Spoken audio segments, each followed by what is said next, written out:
बर, तर आपण साहित्य विचार हा विषय शिकतो आहोत. तर भारतीय आणि पाश्चात्य साहित्यिकांच्या व्याख्या हे आपण आपलं झालेलं आहे शिकून, पण तरी सुद्धा आज तुम्हाला मुद्दाम ही पीपीटी मी दाखवायची मला ही, की भारतीय आणि पाश्चात्यांच्या व्याख्या कशा आहेत. म्हणजे ज्या तुम्हाला संस्कृत मधून ऐकवल्या होत्या किंवा इंग्रजीतून ऐकवल्या होत्या त्या व्याख्या इथे आपल्याला आज पाहायच्या आहे.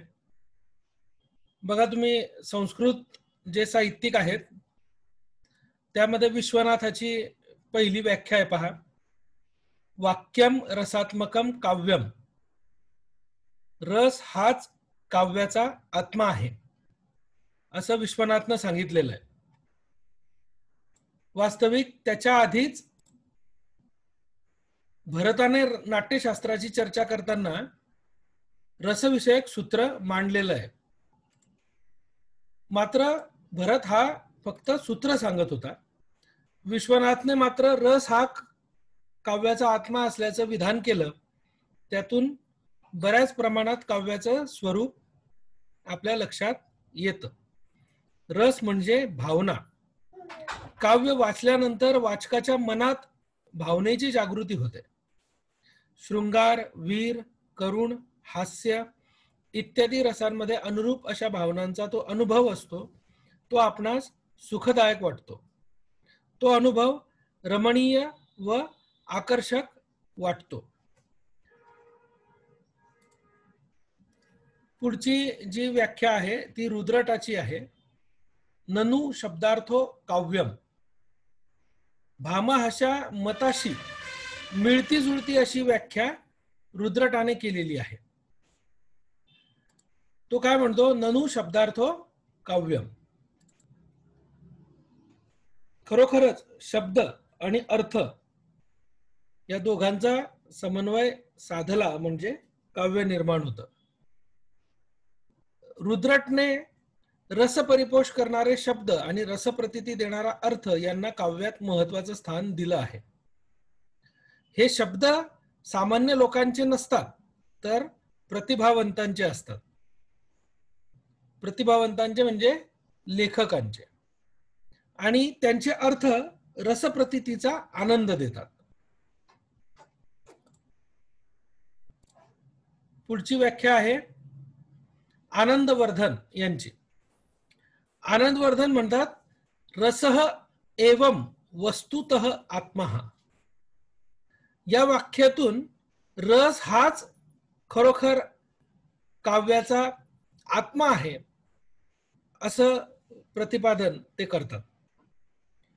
माणसाच्या मनाला सुख, दुःख, क्लेश, भय इत्यादींची जाणीव देणारं रसायन जे आहे तेच खरं तर काव्याचा आत्मा आहे, अशी त्यांची व्याख्या आहे. पुढे दंडी नावाचा जो लेखक आहे त्याने सांगितलेली व्याख्या पहा. शरीर तावद इष्टार्थ पदावली, इष्ट अर्थाने युक्त असलेली पदावली म्हणजे काव्य, अशी दंडी यांची व्याख्या आहे. इष्ट अर्थाने युक्त असलेली पदावली, पदावली म्हणजे काव्य शरीर. हे पदावलीत बद्ध असले व पदावलीतील शब्दांचे अर्थाशी समन्वय असला म्हणजे काव्य निर्माण होतं, असं दंडी यांचं म्हणणं आहे. रीती आत्मा काव्यस्य वामन. वामन काय म्हणतो? रीती हा काव्याचा आत्मा आहे. रीती म्हणजे विशिष्ट गुणांनी युक्त अशी पदावली. पदावली म्हणजे रचना, वाक्याची रचना. त्याला आपण शैली असंही म्हणतो. काव्याच्या रचनेत विशिष्ट प्रकारचे गुण असतात. ते गुण म्हणजे माधुर्य, प्रसाद, ओज, अर्थ, व्यक्ती इत्यादी. या गुणांशिवाय काव्य होऊच शकत नाही. वामन यांच्या मते काव्यामध्ये सौंदर्य कशामुळे प्राप्त होते, तर रीतीमुळे म्हणजे विशिष्ट प्रकारच्या शब्दांच्या रचनेमुळे काव्यामध्ये सौंदर्य प्राप्त होते असं वामनांचं म्हणणं आहे. आणि म्हणूनच तो त्या रीतीला काव्याचा आत्मा असं म्हणतो. पुढे कुंतक म्हणतो वक्रोक्ती म्हणजे विदग्ध लोकांची बोलण्याची पद्धती म्हणजे काव्य. तर विदग्ध म्हणजे जे लोक अत्यंत बुद्धिमान आहेत आणि ते कोणतंही वाक्य साधेपणाने बोलत नाही, त्यांच्या वाक्याला एक वेगळाच अर्थ असतो. आणि साहित्यातही असंच असतं. साहित्यामध्ये किंवा कवितेचं उदाहरण जर आपण घेतलं तर कवितेत जे शब्द मांडलेले आहेत ते शब्द फक्त वाक्याचं शरीर म्हणून समोर आलेले असतात. त्या शब्दांमधून वेगळेच अर्थ व्यक्त होतात. बऱ्याचदा साधे बोलणे आकर्षक राहत नाही म्हणून मनुष्य वक्र म्हणजे तिरकस बोलण्याचा प्रयत्न करतो. वक्रतेने काव्य आकर्षक होते म्हणजे तिरकसपणा किंवा शब्दांना वेगळा अर्थ जर दिला तर काव्य कसं होतं, आकर्षक होतं. म्हणूनच या चातुर्यपूर्ण वर्णनाला वक्रोक्तीला कुंतकाने काव्याचं मुख्य तत्व मानलेलं आहे. पुढची व्याख्या आहे जगन्नाथ पंडित यांची. ते म्हणतात रमणीयार्थ प्रतिपादक शब्द काव्य म्हणजे रमणीय अर्थाचे प्रतिपादन करणारे शब्द म्हणजे काव्य असं जगन्नाथ पंडित म्हणतात. आता सर्वच शब्दातून रमणीय असा अर्थ निघू शकत नाही, त्यामुळे ही व्याख्या पुरेशी नाही. पुढे भामह नावाचा विचारवंत आहे. ते म्हणतात शब्दार्थो सहितौ काव्यम. शब्द आणि अर्थ यांचं सहितत्व म्हणजे काव्य. सहितत्व म्हणजे एकत्र येणे, समुच्चय. शब्द आणि अर्थ यांचा समुच्चय म्हणजे काव्य होय, अशी व्याख्या कोण करतं? भामह. काव्यात येणारा प्रत्येक शब्द हा केवळ ध्वनीत न होता विशिष्ट अर्थ त्या शब्दाला असला पाहिजे. शब्दाने रसिकांना उभे केले तर अर्थाच्या रसानं ते मोहित झाले पाहिजे. म्हणूनच शब्द आणि अर्थ यांचे नाते अतूट जिथे आहे तिथेच काव्याची निर्मिती होते असं भामहने म्हटलेलं आहे. पुढचा जो विचारवंत आहे तो म्हणजे मम्मट. मम्मटाची संस्कृत व्याख्या अशी आहे तत् अदोषौ सगुणौ अनलंकृती पुनः क्वापी. या व्याख्येत मम्मटाने काव्य हे निरलंकृत असले तरी चालेल असे म्हटले. पण खरं तर शब्दालंकाराने व अर्थालंकाराने काव्याला शोभा येते. वास्तविक काव्याच्या सौंदर्याकडे लक्ष वेधताना अलंकाराची चर्चा होत असेल आणि अलंकारामुळेच सौंदर्य निर्मिती होते हे सर्वमान्यच आहे. मात्र केवळ शब्दालंकार किंवा चमत्कृतीने काव्य होत नाही, त्यामुळे ही व्याख्या ही काही प्रमाणात अपूर्ण आहे. आपल्याला लक्षात येईल की भारतीय साहित्यशास्त्रामध्ये आल्हाद देणाऱ्या साहित्याचाच विचार महत्वाचा मानला गेलेला आहे. पाश्चात्य विचारवंतांनी सुद्धा साहित्याचं स्वरूप स्पष्ट करताना वाचकाच्या मनाला आनंद देईल तेच साहित्य अशी मांडणी केलेली आहे. त्यामुळे साहित्याचं जे मुख्य प्रयोजन आहे ते ब्रह्मानंद हेच म्हटलं गेलेलं आहे. परंतु साहित्य हे प्रवाही असल्यामुळे त्याची एकच एक व्याख्या करणं काही शक्य नाही. म्हणून साहित्याच्या व्याख्येला आजपर्यंत कुणालाही नेमकेपणानं सांगता आलेलं नाही. परंतु साहित्य हे आनंददायी आल्हाददायी असावं असं मत सर्वमान्य आहे. अशी ही भारतीय साहित्यिकांच्या व्याख्येवरची पीपीटी होती. आता पाश्चात्य लेखकांनी सुद्धा साहित्याच्या संदर्भामध्ये विवेचन केलेलं आहे. त्या पाश्चात्य साहित्यिकांच्या ज्या वेगवेगळ्या व्याख्या आहेत त्या आपण पाहू.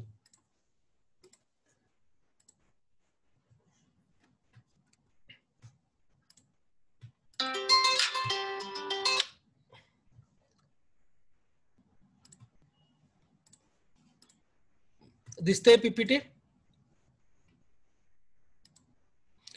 तर बघा, पाश्चात्य जे विचारवंत आहेत त्या पाश्चात्य विचारवंतांनी साहित्याच्या वेगवेगळ्या व्याख्या करताना अनेक मतं मांडलेली आहेत. ही जी मतं आहेत ती मतं काव्यामध्ये भावनेचं महत्व सांगणारी आहेत.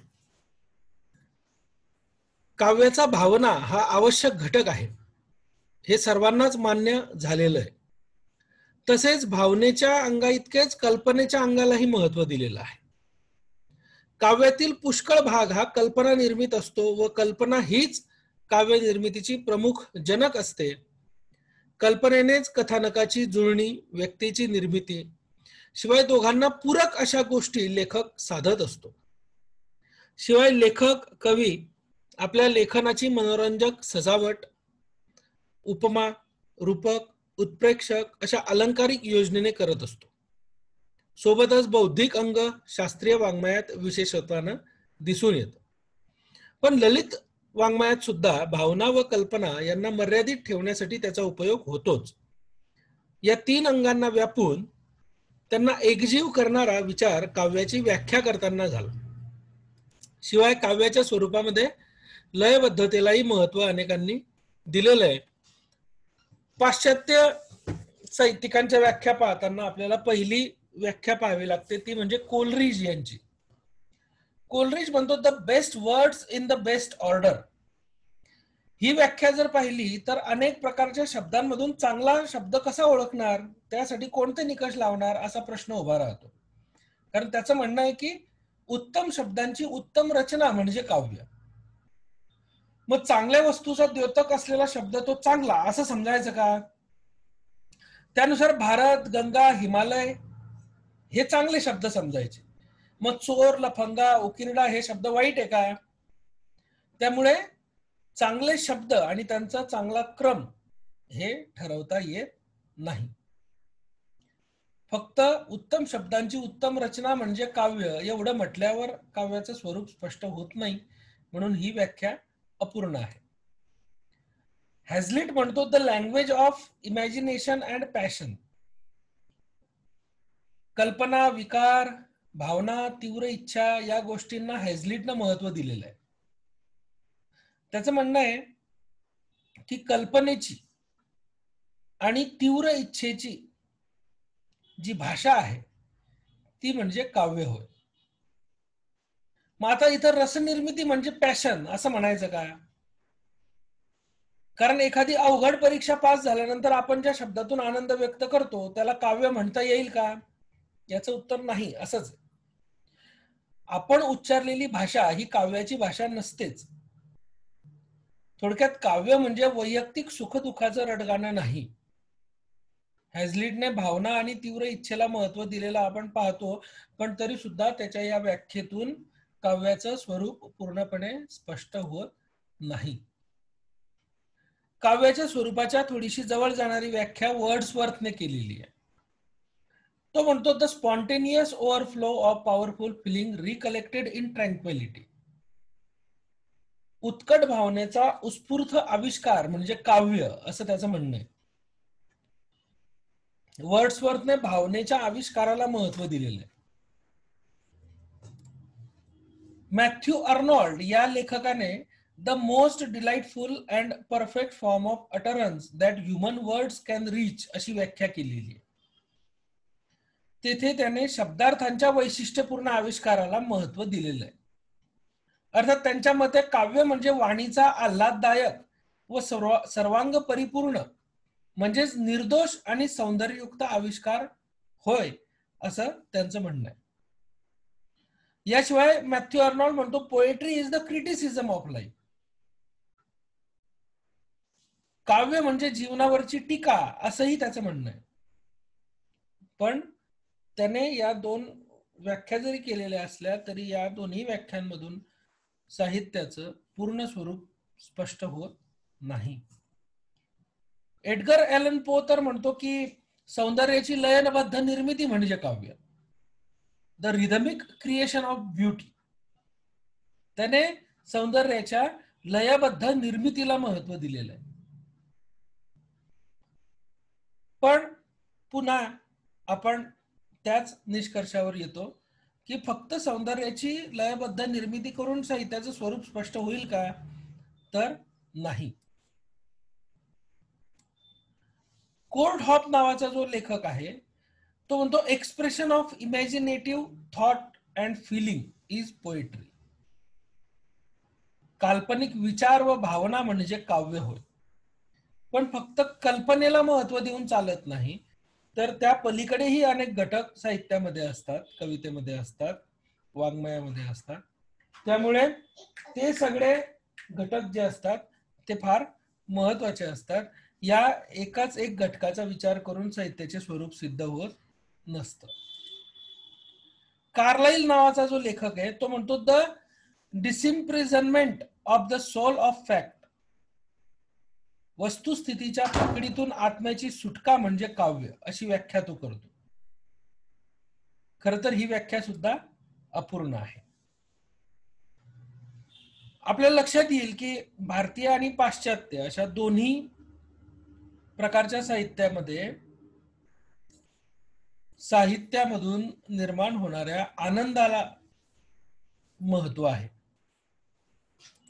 आणि म्हणून या सगळ्या लेखकांनी केलेल्या ज्या व्याख्या आहेत त्या कुठेतरी अपूर्णतेचं सूर या व्याख्यांमधून आपल्याला पाहायला मिळतो. आणि म्हणून या सर्वच व्याख्या कुठेतरी काही प्रमाणात तरी अपूर्ण असलेल्या आपल्याला वाटतात. तर या दोन पीपीटी मी आपल्या गुगल क्लासरूम मध्ये टाकलेल्या आहेत, त्या तुम्ही तिथे पाहू शकता. तुम्ही जर त्या पीपीटी पाहिल्या तर तुम्हाला त्या सर्व व्याख्या इंग्रजी आणि संस्कृत मधून नेमकेपणाने वाचता येतील.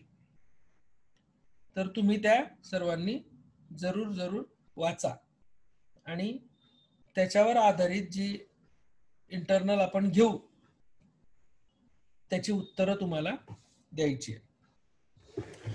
पुढचं जे आपलं प्रकरण आहे, इथं पहिलं प्रकरण आपलं संपलेलं आहे. पुढचं जे प्रकरण आहे काव्याची प्रयोजने, साहित्याची प्रयोजने, या प्रयोजनांचं चर्चा आपण उद्याच्या तासाला करू.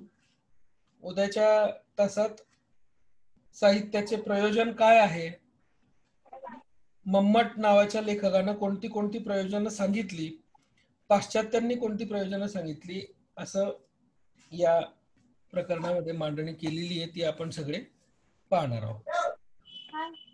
तर ठीक आहे, मी आता ही मीटिंग क्लोज करतो.